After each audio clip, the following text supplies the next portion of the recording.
saya Wahyu Budi Santoso dengan NIM 3 digit terakhir saya 083.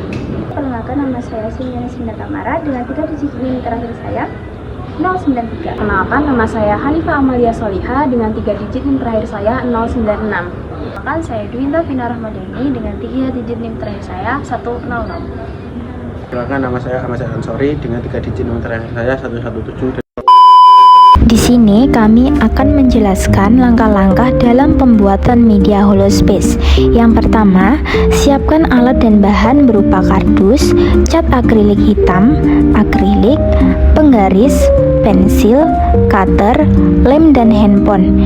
Yang kedua, bentuk pola kardus dengan ukuran yang sesuai. Yang ketiga, gambungkan setiap bagian kardus dengan lem. Yang keempat, ambil salah satu sisi bagian kardus, lalu potong menjadi segitiga sama sisi. Yang kelima, tempel pada bagian sisi dalam untuk memperkuat rangka bagian dalam. Yang keenam, ambil salah satu bagian kardus berbentuk persegi panjang, lalu lubangi bagian tengah kardus sesuai ukuran handphone. Yang keenam, setelah kerangka siap, masukkan akrilik dengan posisi miring 45 derajat sebagai pantulan video hologram. Yang ketujuh, cat bagian dalam kardus dengan warna hitam agar objek 3 dimensi lebih jelas dan menonjol. Yang kedelapan, siapkan video hologram susunan planet yang sudah disiapkan. Yang kesembilan, letakkan handphone pada bagian atas kerangka yang sudah dilubangi menyerupai bentuk handphone. Media holospace siap digunakan, lalu amati pantulan video yang ditampilkan.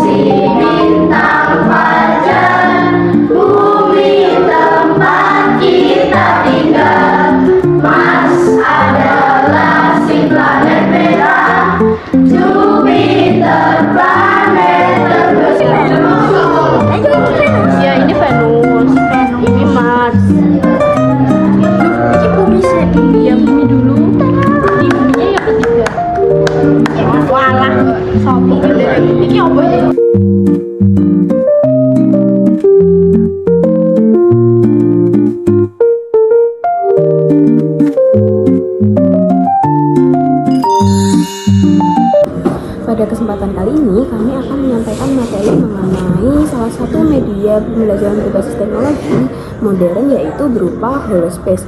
Nah, holospace ini merupakan ruang virtual 3 dimensi yang dirancang untuk menampilkan objek digital dalam bentuk hologram. Nah, media holospace ini memungkinkan pengguna itu dapat melihat objek secara lebih nyata karena tampilannya itu dapat diputar, diperbesar, serta dapat diamati dari berbagai sisi. Nah, holospace ini itu hadir sebagai solusi untuk mempermudah pemahaman materi yang bersifat abstrak, yaitu materi yang sulit dijelaskan hanya melalui gambar 2 dimensi. Dan dengan holospace ini, proses pembelajaran dapat berlangsung lebih interaktif, menarik, dan juga memberikan pengalaman visual yang lebih mendalam dan nyata bagi peserta didik. Holospace ini juga dilengkapi dengan LKPD berupa planet finder dan juga proyek penyusun planet yang dapat mengukur kemampuan siswa terhadap materi tata surya.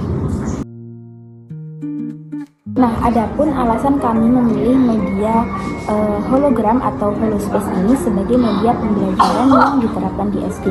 Yang pertama, holospace ini memiliki kemampuan visualisasi 3 dimensi yang sangat baik. Jadi materi yang sebelumnya terlihat abstrak atau sulit untuk dibayangkan jadi mudah untuk dibayangkan dan dapat ditampilkan secara nyata dan mudah untuk dianalisis.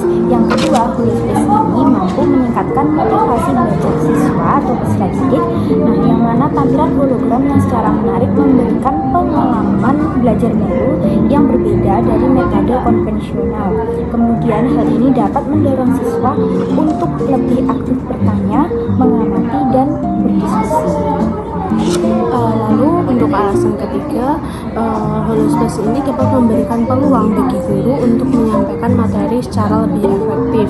Nah, guru itu dapat menunjukkan bagian-bagian penting dari objek dengan lebih jelas dan menunjukkan perubahan bentuk melalui animasi holografik. Lalu alasan keempat adalah Holospace sangat membantu pembelajaran yang menuntut detail visual seperti pelajaran sains, anatomi, maupun teknologi dan seni. Dengan demikian, media Holospace ini memiliki nilai manfaat yang besar dalam meningkatkan kualitas pendidikan agar pembelajaran lebih interaktif. Asal-usul kata Holospace.